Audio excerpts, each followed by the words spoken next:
चलो सुनो, नया चैप्टर है एवरीन, चैप्टर का नाम है सर्कल। ठीक है, अभी सर्कल में आगे पढ़ने से पहले कुछ सर्कल की बेसिक बातें आपको पहले रिवाइज करा देता हूँ। अब रिवाइज मैं इसलिए बोल रहा हूँ क्योंकि मुझे लग रहा है कि आपको ये सब मालूम है। ठीक है, चलो सबसे पहले एवरीन कुछ बेसिक चीज़ है सर्कल के बारे में। जैसे हम सबको पता है एवरीन, ये हमारा सर्कल है और सर्कल में इस पार्ट को कहा जाता है सेंटर। भैया इसको ओ को हम लोग क्या बोलते हैं? सेंटर। ये पूरा हमारा कौन है? उसमें से ओ कौन है? सेंटर। ठीक है, उसके बाद एवरीवन हियर, ये जो नहीं है ओ से लेके बी तक बोलो या ओ से लेके सी तक या ओ से लेके ए तक, ये सब हमारे कौन है? रेडियस है। ठीक है, उसके बाद एवरीवन ये जो ना ए से लेके बी तक ये दिख रही है, ये रेडियस है क्या? नहीं। रेडियस की खास बात क्या होती है? रेडियस हमेशा कहां से शुरू होगा? सेंटर से शुरू होगा और कहां तक जाएगा? सर्कल तक। सर्कल के एंड तक या सर्कल तक, ना सर्कल के अंदर रुकेगा ना सर्कल के बाहर जाएगा। रेडियस की खास बात यह है ना, सर्कल के अंदर रुक गया तो भी वो रेडियस नहीं है, बाहर चला गया बराबर सर्कल पे आना चाहिए। सेंटर से सर्कल तक, सेंटर से सर्कल तक, सेंटर से, ये है हमारे रेडियस। अच्छा, रेडियस जब एक से ज्यादा हो जाए ना, ये भी याद रखना, रेडियस जब एक से ज्यादा है तो उसको हम लोग क्या बोलते हैं? रेडियाई। क्या बोलते हैं? अच्छा, सर्कल में कितने रेडियाई बना सकते हैं हम लोग? कितने रेडियस बना सकते हैं? भैया बहुत बना सकते हैं, इसलिए लिखा गया है इनफाइनाइट। क्या लिखा गया है? मतलब अनलिमिटेड, आप काउंट ही नहीं कर सकते, इतने बना सकते हैं। ठीक है, ये सर्कल की खास बात है। ठीक है, चलो उसके बाद मैंने कहा इसको कहते हैं कॉर्ड। क्या कहते हैं? तो कॉर्ड होता क्या है भैया? कोई भी ऐसा लाइन या ऐसा सेगमेंट में बोलूंगा जो सर्कल के दो पॉइंट को ज्वाइन करे, है ना? लिखा है, क्लियर लिखा है, the segment joining any two point. Sir यही तो होने चाहिए कि नहीं यार, यहां से यहां भी हो सकता है, यहां से यहां भी हो सकता है, यहां से यहां भी हो सकता है, यहां से भी हो सकता है, लेकिन हाँ बाहर नहीं जा सकता और नहीं अंदर रुक सकता है। ओके, सर्कल के दोनों पॉइंट कहां पे होने चाहिए? ऑन द सर्कल, और जो लाइन उनको ज्वाइन करेगी उसको हम कहेंगे। ठीक है, अब उसके बाद आएगा ये बंदा, ये बंदा, ये बंदा कौन है? डायमीटर। कौन है? अब डायमीटर की खास बात क्या होती है? एक्चुअली देखा जाए तो डायमीटर भी तो एक कॉर्ड है, बस डायमीटर की खास बात यह है, डायमीटर हमेशा सेंटर से पास होके जाएगा। ठीक है, तो ये डायमीटर का एक्चुअली डेफिनेशन है। द कॉर्ड, देखो क्या लिखा है, द कॉर्ड, मतलब डायमीटर एक्चुअली क्या है? कॉर्ड है। Diameter is a cord which passes through the, और डायमीटर की एक और एक खास बात, डायमीटर की एक और खास बात ये होती है, डायमीटर को ये नाम से भी बुलाया जाता है। जोर से बोलो ना। मतलब आप जितने भी कॉर्ड बना लो इस सर्कल में, कितने भी कॉर्ड बना लो, कितने भी कितने भी कितने भी, एसी से बड़ा कोई नहीं होगा, यानी डायमीटर से बड़ा। मतलब अगर मान लो आपका जो एसी है, अगर वो मान लो 10 सेंटीमीटर का है, कितने का? कोई भी कॉर्ड 10 से बड़ा नहीं होगा। सर 10.1 नहीं, 10.1 भी नहीं हो सकता, समझ लो। ओके, चलो भाई, एवरीवन हियर। अच्छा सर, ठीक है, ओके। अच्छा एक और चीज हमको मालूम है, बचपन से मालूम है, डायमीटर हमेशा रेडियस का डबल होता है। हम लोग बोलते हैं ना, हमेशा फेमस फॉर्मूला लिखते हैं ना हम लोग, 2 × r, है ना? डायमीटर हमेशा रेडियस का डबल होता है। और एक और चीज, जैसे हम लोग को सुना था हमने, कॉर्ड कितने बना सकते हैं? रेडियस कितने बना सकते हैं? तो डायमीटर भी कितने बना सकते हैं? सही है। ये सारी बातें किसके बारे में पढ़े हमने? डायमीटर। पहले हमने सेंटर सुना, है ना? पहले हमने बात सुनी किसके बारे में? पहले सर्कल सुना था, है ना? उसके बाद हमने, फिर हमने, फिर हमने, और फिर हमने, चलो भाई ओके, अब इसके आगे की कहानी। ओके, सबसे पहली बात यहाँ पे लिखी गई, जो अगेन बड़ी फेमस बात है, कि हमेशा अब परपेंडिकुलर, परपेंडिकुलर यानी वो जिसका 90 डिग्री होता है, फटाफट रिस्पॉन्ड करते रहो। अब परपेंडिकुलर, एक परपेंडिकुलर आपने ड्रॉ की, कहां से? From the centre of a circle to the chord, है ना? एक परपेंडिकुलर आपने ड्रॉ किए सेंटर से लेके तो उसकी खास बात क्या होती है मालूम है? ये परपेंडिकुलर हमेशा इस कॉर्ड को क्या करेगा सर? बाइसेक करेगा। मतलब इसको दो इक्वल पार्ट में भैया, जैसे अगर ये पूरा 10 का है तो ये 5 ये, अगर ये पूरा 20 का होता तो ये 10 ये। तो हमेशा याद रखना, अगर आपने सेंटर से क्या बनाया, कहां तक बनाया, तो वो परपेंडिकुलर उस कॉर्ड को क्या करेगा, यानी दो इक्वल पार्ट में। यानी इसलिए यहाँ पे लिखा है, क्या लिखा है सब बोलो, जोर से बोलो भाई, AM इक्वल्स टू एम। क्यों? क्योंकि इस बंदे ने क्या किया भैया, बाइसेक किया। सही है, ओके। अच्छा, ये भी क्या लिखा है यहाँ पे, A डैश M डैश भी, मतलब ये A, ये M, और ये भी तीनों एक ही लाइन में होगा। M हमेशा AB के बीच में रहेगा। सुनो, दूसरी इंपॉर्टेंट बात है, ये लिखा है a segment joining the centre of a circle and the, मतलब एक सेगमेंट है जो सेंटर से कहां तक जा रहा है, मिड पॉइंट। मतलब हमको पहले से ही बता दिया गया है कि भैया ये है ना सेंटर है और ये है ना मिड पॉइंट है। ओके, लिखा है अगर कोई भी ऐसा सेगमेंट है जो किसको किसको ज्वाइन करे, सेंटर और mid point of the chord को, तो वो कॉर्ड हमेशा, आपको नहीं लगता कि जो पिछली बार बात बोली गई थी वो एग्जैक्टली वही घुमा फिरा के बोला गया, यानी उसी को उल्टा करके बोला गया। देखो ना भैया, पिछली बार क्या बोला गया था, लास्ट टाइम ये बोला गया था हमको कि अगर कोई लाइन परपेंडिकुलर है तो वो कॉर्ड को बाइसेक करेगा, है ना। इस बार क्या बोला जा रहा है, जो बाइसेक करेगा, जो बाइसेक करेगा, है ना, बाइसेक किया ना यहाँ पे, है ना। अब बाइसेक के बदले इसने बोला है वो सेगमेंट है, मिड पॉइंट है, घुमा फिरा के वही बात किया ना। जो बाइसेक करेगा वो क्या रहेगा, तो पिछली बार बोला गया था जो परपेंडिकुलर होगा वो बाइसेक करेगा, इस बार बोला जा रहा है, इसी को कहते हैं कन्वर्स। क्या कहते हैं इसको, मतलब पिछली बार जो आपने पढ़ा उसका उल्टा यहाँ पढ़ रहे हो, ठीक है। अगला स्टेटमेंट क्या कहता है, अगला स्टेटमेंट कहता है कॉन्ग्रुएंट कॉर्ड्स। क्या लिखा गया, मान लो जैसे अभी ए बी है एक कॉर्ड, ए बी कॉर्ड है क्या, यस, और दूसरा कॉर्ड कौन है, सी डी। और ये दोनों कॉर्ड्स की खास बात ये है कि दोनों कॉर्ड आपस में, तभी तो यहाँ पे लिखा है chord A B congruent to chord, भैया दोनों कॉर्ड आपस में, ठीक है। क्या मतलब सर, भैया अगर ये कॉर्ड 5 है ये भी 5 है, अगर ये 10 है ये भी 10 है, अगर वो 20 है तो ये भी, ठीक है, फाइन।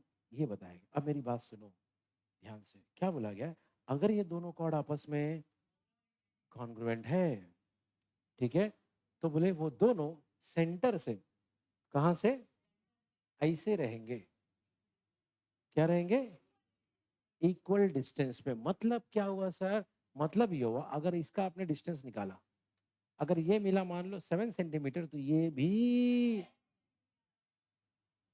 ठीक है, ये इसका मतलब है। और हाँ याद रखना इस बात को कि डिस्टेंस हमेशा जब भी निकालते ना तो वो परपेंडिकुलर ही होता है।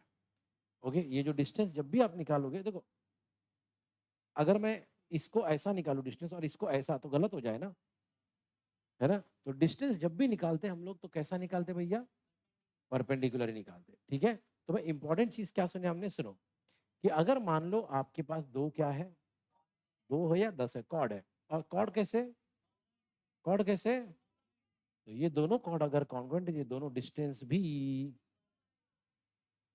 ठीक है। ओके, अब इसका उल्टा, अब इसी स्टेटमेंट का उल्टा देख लो, कन्वर्स। क्या बोला गया सर यहाँ पे बोला गया है अगर दो कॉर्ड है और दोनों कॉर्ड ऐसे, मतलब ये इक्वल है,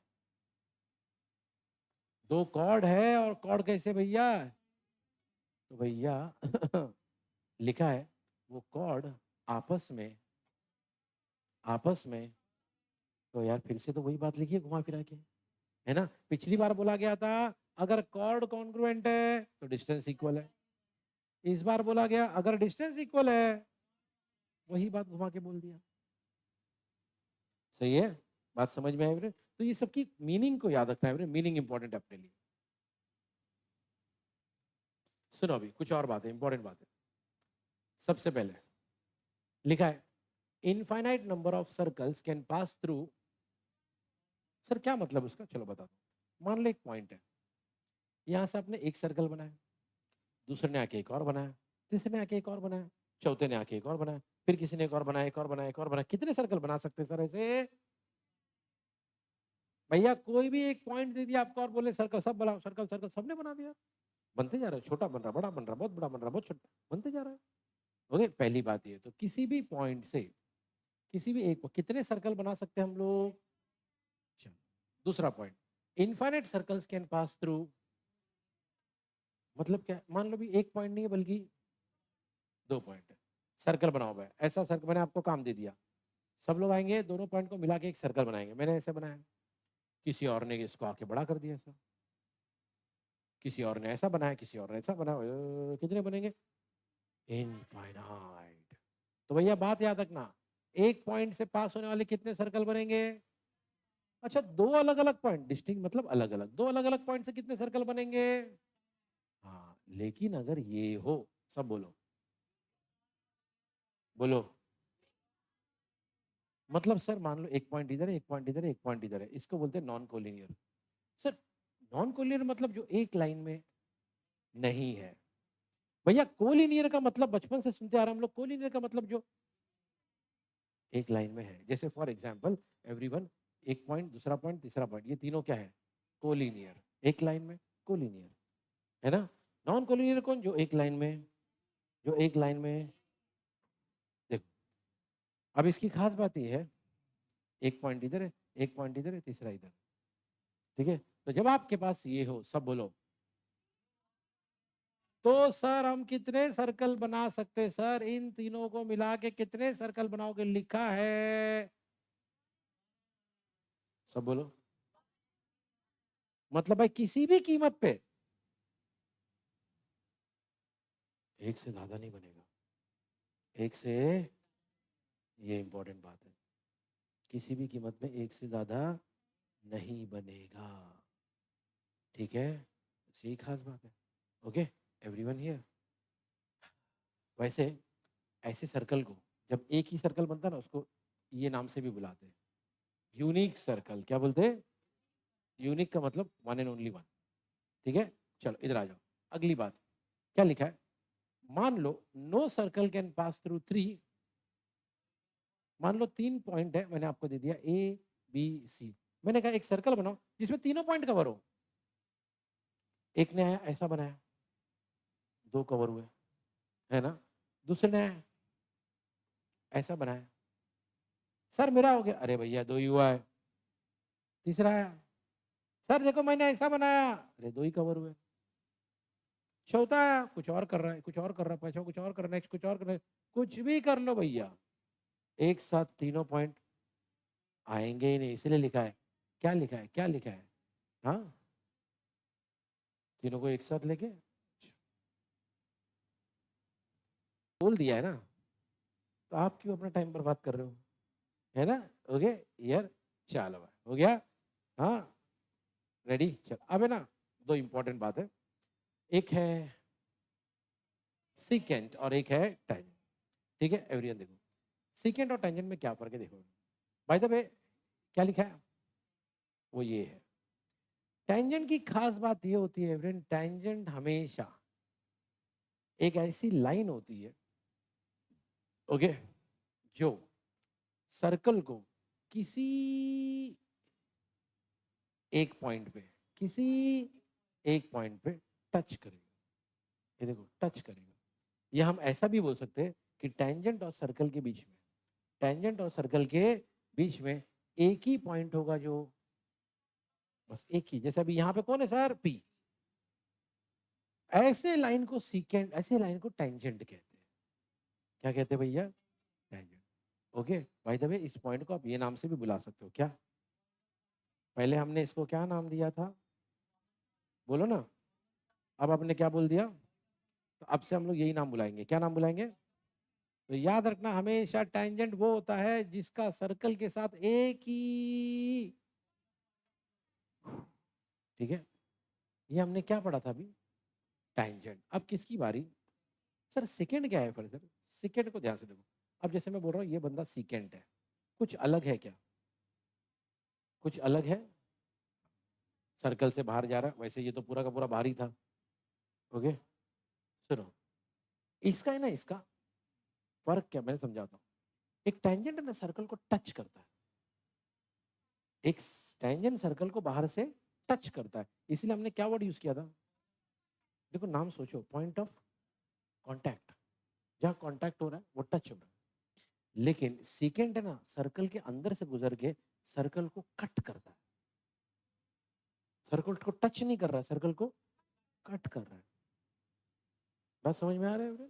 ओके, टच नहीं कर रहा है इस बार, वो कट कर रहा है। और कट करने को हम लोग ये बोलते हैं क्या? इसीलिए याद रखना है फ्रेंड, सेकेंड में है ना ये नहीं होता, ये होता है, क्या होता है? और अगर आप देखोगे ना पॉइंट नहीं लिखा हुआ है, क्या लिखा है? मतलब पॉइंट्स ऑफ इंटरसेक्शन। क्यों लिखा है सर? क्योंकि इधर एक पॉइंट नहीं है, दो पॉइंट। तो हमेशा ये बात याद रखना भैया, सेकेंड वो होता है जिसके पास ये होगा, क्या होगा? और पॉइंट ऑफ इंटरसेक्शन नॉर्मली दो होता है, जैसे यहाँ पे ए है और ये सबसे बड़ा फर्क है एवरीवन। टेंजेंट एक अलग चीज है, सीकेंट एक अलग चीज है, दोनों सेम, दोनों same, point to be noted. ठीक है, फाइन, चलो।